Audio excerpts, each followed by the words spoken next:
नमस्कार विद्यार्थ्यांनो, नुकतंच विजयपत सिंघानिया यांचं निधन झालेलं आहे आणि आजच्या भागामध्ये आपण त्यांच्याविषयी माहिती पाहणार आहे. बहुआयामी व्यक्तिमत्व होतं. जर आपण पाहिलं तर विजयपत सिंघानिया जे आहेत त्यांना 2006 मध्ये पद्मभूषण पुरस्कार मिळालेला आहे आणि नुकतंच त्यांचं काय झालेलं आहे, निधन झालेलं आहे. बघा, पद्मभूषण आणि त्यांना एअर कमोडर असं म्हटलं जातं. हे रेमंड समूह जो आहे, या रेमंड समूहाचे माजी अध्यक्ष होते. कोण होते रेमंड समूहाचे माजी अध्यक्ष होते? डॉक्टर विजयपत सिंघानिया.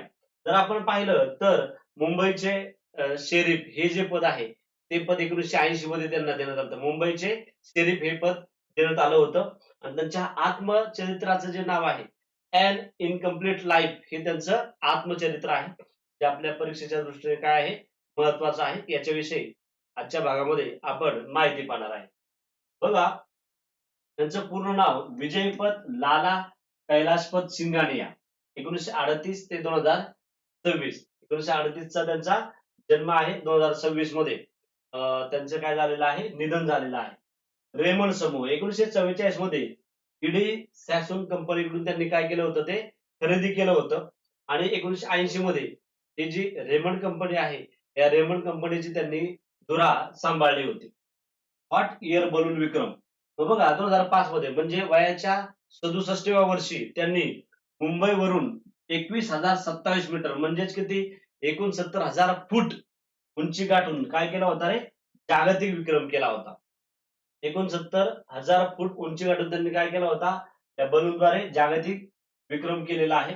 विमान अनुभव 5,000 तासांपेक्षा जास्त उड्डाणाचा, विमान उड्डाणाचा त्यांना काय होता, अनुभव होता. प्रख्यात वैमानिक होते. महत्वाचे पुरस्कार 2006 मध्ये त्यांना कोणता पुरस्कार देण्यात आला रे, पद्मभूषण. पद्मभूषण हा पुरस्कार 2006 मध्ये त्यांना देण्यात आला होता. तसंच 2001 मध्ये त्यांना तैनजिंग नोर्गे पुरस्कार देण्यात आला होता. तैनजिंग नोर्गे हा पुरस्कार त्यांना देण्यात आला होता. मानद 1994 मध्ये भारतीय वायुसेनेचे महत्वाचं आहे, त्यांना honorary air commander, honorary air commodore हे मानद जे आहे ते त्यांना 1994 मध्ये बहाल करण्यात आलं. त्यांची गाजलेली पुस्तकं व त्यांचं महत्वाचं आत्मचरित्र जे आपल्याला परीक्षेला हमखास विचारलं जाऊ शकतं, an incomplete life. An incomplete life हे त्यांचं आत्मचरित्र आहे आणि पुस्तकाचं नाव आहे an angel in the cockpit. An angel in the cockpit हे त्यांच्या पुस्तकाचं नाव आहे.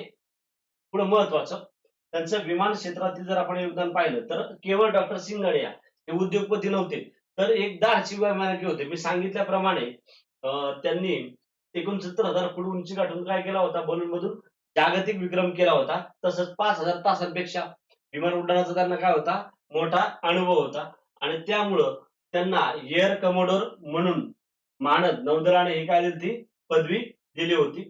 आता जर आपण पाहिलं तर त्यांच्या निधनाने उद्योग आणि साहस अशा दोन्ही क्षेत्रांमध्ये मोठी काय झालेली आहे, पोकळी निर्माण झालेली आहे. बघा, मग आजच्या भागामध्ये महत्वाचं आपण डॉक्टर विजयपत सिंघानिया यांच्याविषयी माहिती पाहिलेली आहे. मी सांगितल्याप्रमाणे पद्मभूषण हा पुरस्कार देण्यात आलेला आहे. एअर कमोडोर हे त्यांना हवाई दलाने घोषित केलेलं आहे किंवा हे नाव दिलं एअर कमोडोर. त्याच्यानंतर महत्वाचं रेमंड समूहाचे काय होते रे, माजी अध्यक्ष होते आणि मी सांगितल्याप्रमाणे मुंबईचे शेरीफ 1980 साली काय होते, मुंबईचे शेरीफ होते. पद्मभूषण या पुरस्काराने त्यांना गौरवण्यात आलेलं आहे आणि आत्मचरित्राचं नाव लक्षात ठेवा, अॅन इनकम्प्लीट लाईफ हे त्यांच्या आत्मचरित्राचं नाव आहे. थँक्यू.